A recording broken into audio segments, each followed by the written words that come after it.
For the latest in strategic affairs, subscribe to our YouTube channel. Click the bell icon for updates.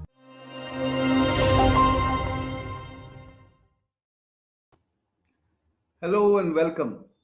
I'm Nitin Gokhale and you are on StratNews Global.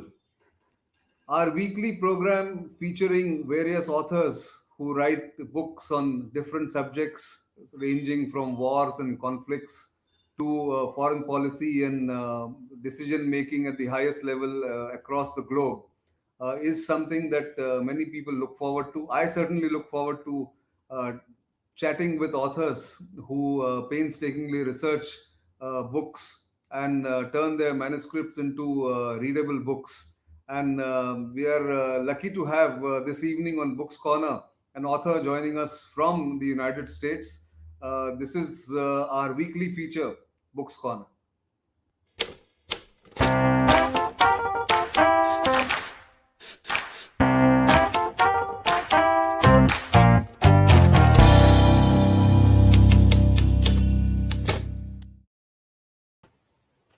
So let me welcome Chris Kolenda, a former U.S. Army colonel, author, and also a business leader, consultant to various businesses in the United States. As we speak, he runs a business there, and someone who has written a major book that can be interpreted in various ways by different militaries, analysts, as well as authors or students of military history and military art and craft. Welcome, Chris Kolenda, to this program. We are honored to have you on this chat. Thank you very much for having me. Well, this book is interesting, long title, Zero Sum Victory, What We Are Getting Wrong About War. And I presume these are mostly America's wars in the past, say, 40 years or even 30 years. And I want to start by asking you, why do you think the American military leadership or even the national leadership has got it wrong in terms of how they prosecuted the wars? Well, and that's how my research question began. I lived these wars, particularly in Afghanistan, and it struck me that the world's most expensive military, in many ways the world's most powerful military, consistently has a hard time beating poorly trained, poorly equipped militant groups. And it was the problem in Vietnam, it was a problem in Iraq, it was a problem in Afghanistan. And so I wanted to look into this and find out why these sort of strange outcomes kept occurring. And so that was the genesis of this book.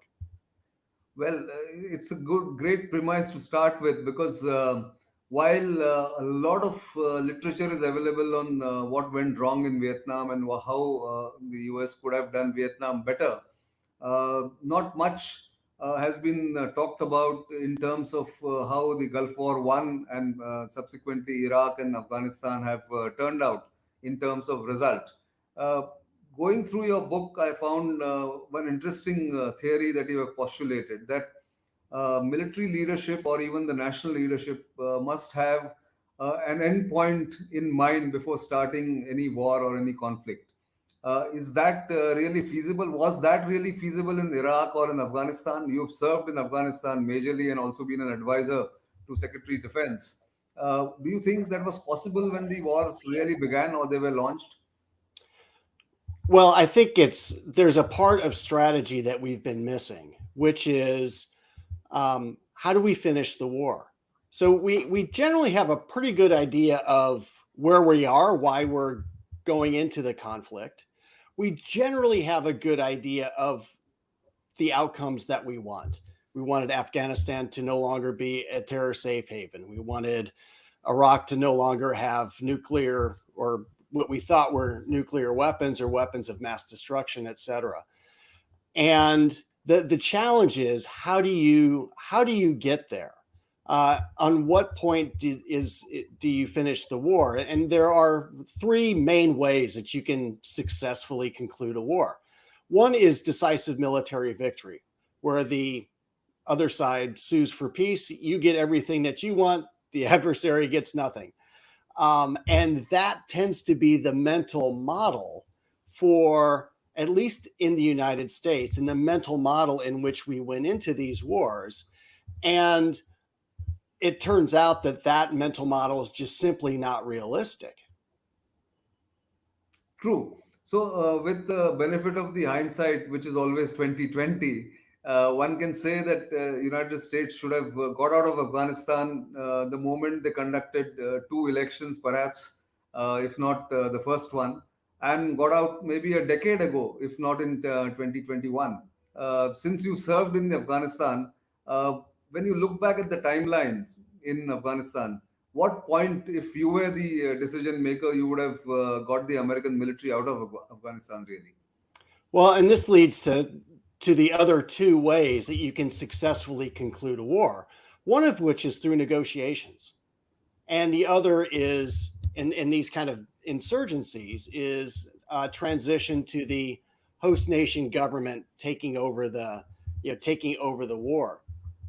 The problem becomes where we pursue decisive military victory for too long and we give up opportunities for the other two along the way. So in 2001, the Taliban offered to surrender, and President Karzai, or Karzai, before he was president, but the chief of the interim administration, had agreed to this surrender, and the United States said no. The Taliban then made overtures in 2003 and 4, and the United States and the Afghan government said no. I was involved in the negotiations in 2010 through 2012 when we had 140,000 international forces on the ground and about 300,000 Afghan forces. And within the United States government, we couldn't get our act together. And then there were frictions with the Afghan government. President Karzai didn't want any negotiations at that point. And so we squandered that opportunity. Everybody saying, "Oh, we need to wait till we have more leverage." Well, how much more leverage are we going to get? So we missed these opportunities along the way. And the sad thing, or one of the most sad things about this, is that not only are, in this case, American and Afghan soldiers being killed and wounded, but Afghan civilians by the tens of thousands each year are being killed and wounded. And with these wars dragging on like this, with these missed opportunities, I simply find it unacceptable. True. So, just going into the book itself, talking about the various stages of conflict, both either in Iraq or in Afghanistan, and since your major experience has been in Afghanistan, is also the phase of conflict stabilization and then conflict termination, which you talk about, where the military leadership must, decide that this is the point to terminate the conflict or terminate the war, really. Why is it that the American military leadership could not either convince the political leadership or did not see this coming? The dragging on the war would inevitably lead to the quagmire like situation what had happened in Vietnam. What were the factors that led to this situation? Well, part of it is, as you began this interview, the United States has no organized way of thinking about war termination. And I don't believe the United States is alone in that problem. And so, without an organized way of thinking about these different ways to terminate wars, we default to decisive military victory. And so, we go into the conflict believing that we're going to achieve a decisive victory. And when that no longer becomes realistic, the United States, both the military and the whole national security decision making architecture, has a very difficult time changing that strategy. So we get stuck in these losing and ineffective strategies. And then, of course, you're paying penalties and public support along the way. Indeed. In fact, the whole definition of conflict termination of the 20th century kind was either the complete destruction of the enemy or abject surrender of the enemy is no longer possible in today's what one can term dirty wars, one can term irregular warfare, or even unconventional conflict. in that sense, does the American military then, and I know you've written extensively about it in the book. I don't want to give away too much of the book, lest the people don't read it. But do you think there needs to be fresh thinking, fresh training, or reorientation of the American war doctrine studies or war doctrine kind of architecture that comes through the military institutions? Absolutely. The problem is between the sort of the level of military strategy and national policy. So it's this interface that is broken. And so what happens is the civilian leadership will tend to default too much to the military leadership, and the military leadership has this mental image of decisive victory, that every war must end in a surrender ceremony on the battleship Missouri, like World War II.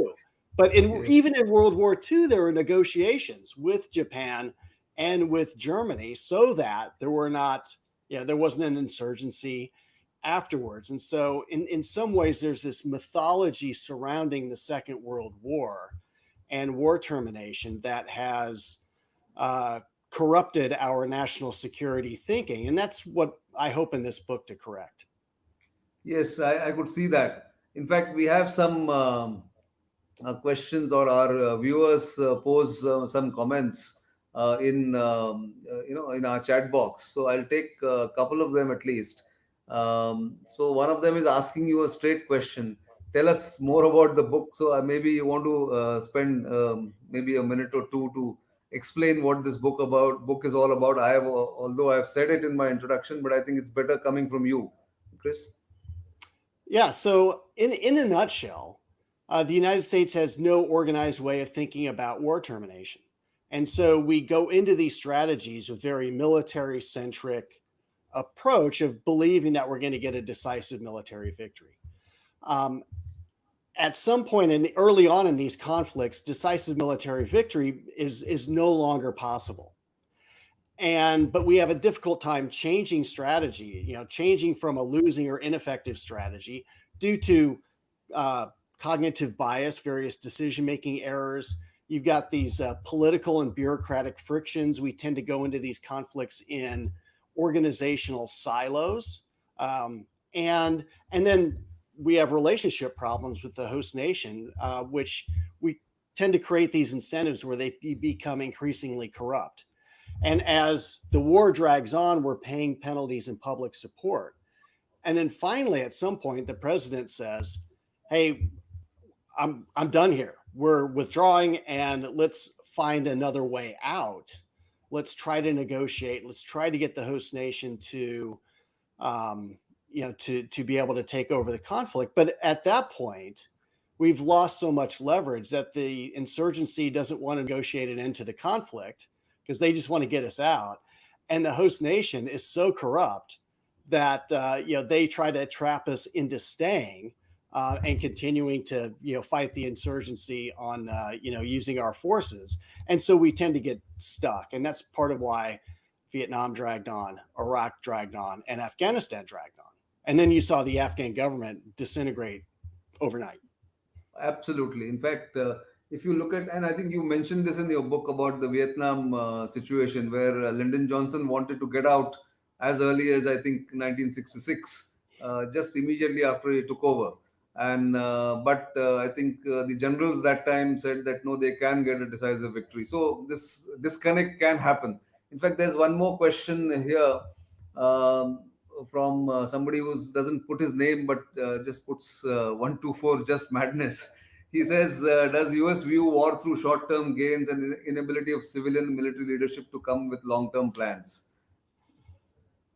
That may be part of it. I think what happens in a lot of these conflicts, the United States is not alone in this, is we have a pretty good idea of why we're going into the conflict. We have a pretty good idea of what we want to achieve. But in between those 2 points is what we might call the fog of war. So all of this chaos and complexity and uncertainty. And people are doing their best to try to get from towards success. Unfortunately, there's a lot of wishful thinking that goes along the way. You mentioned Vietnam. where success was always around the next corner. And if you're walking in a circle, you feel like you're making progress with every step, but you're not getting very far. And so that's where we wind up in these conflicts. We're in this fog zone, and we're making circular progress.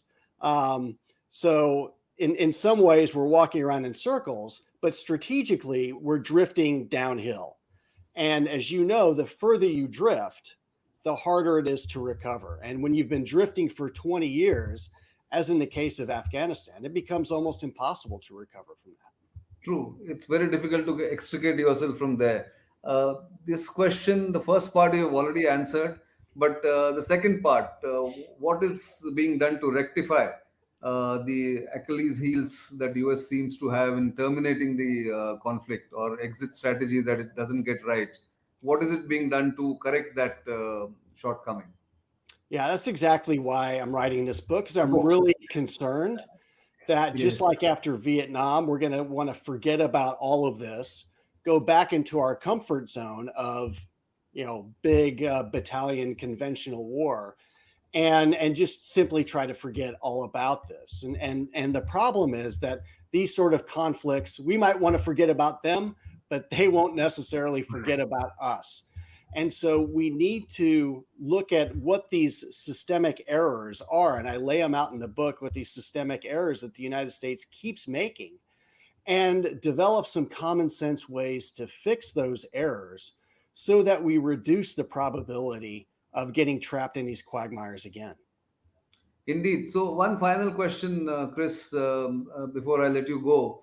Uh, Future wars, as they say, are likely to be short, swift, and more technology oriented, maybe even standoff conflict rather than any physical battles. Although one is not talking about insurgencies, but future war with, say, the Chinese, between United States and China, might be more dominated by cyber attacks. Maybe space domain will come into play. If that happens, is there enough nimble-footedness in the US military to take on that future challenge? How do you see that? Well, part of the America's challenge in these wars is we tend to think of them in terms of bureaucratic silos. So military tends to think of military operations, and the Department of State tends to think about coalition building and host nation relations, and the U.S. aid tends to think about development. Uh, Cyber Command thinks about cyber, and when you do things in silos, the whole is always less than the sum of its parts.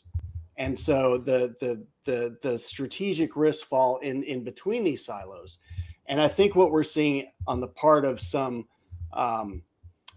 powers like China, like Russia, is that they are much more comfortable operating as a team rather than individual silos. And I think that is a place where the United States in particular needs to determine ways to have its national security architecture work as a team rather than individual silos.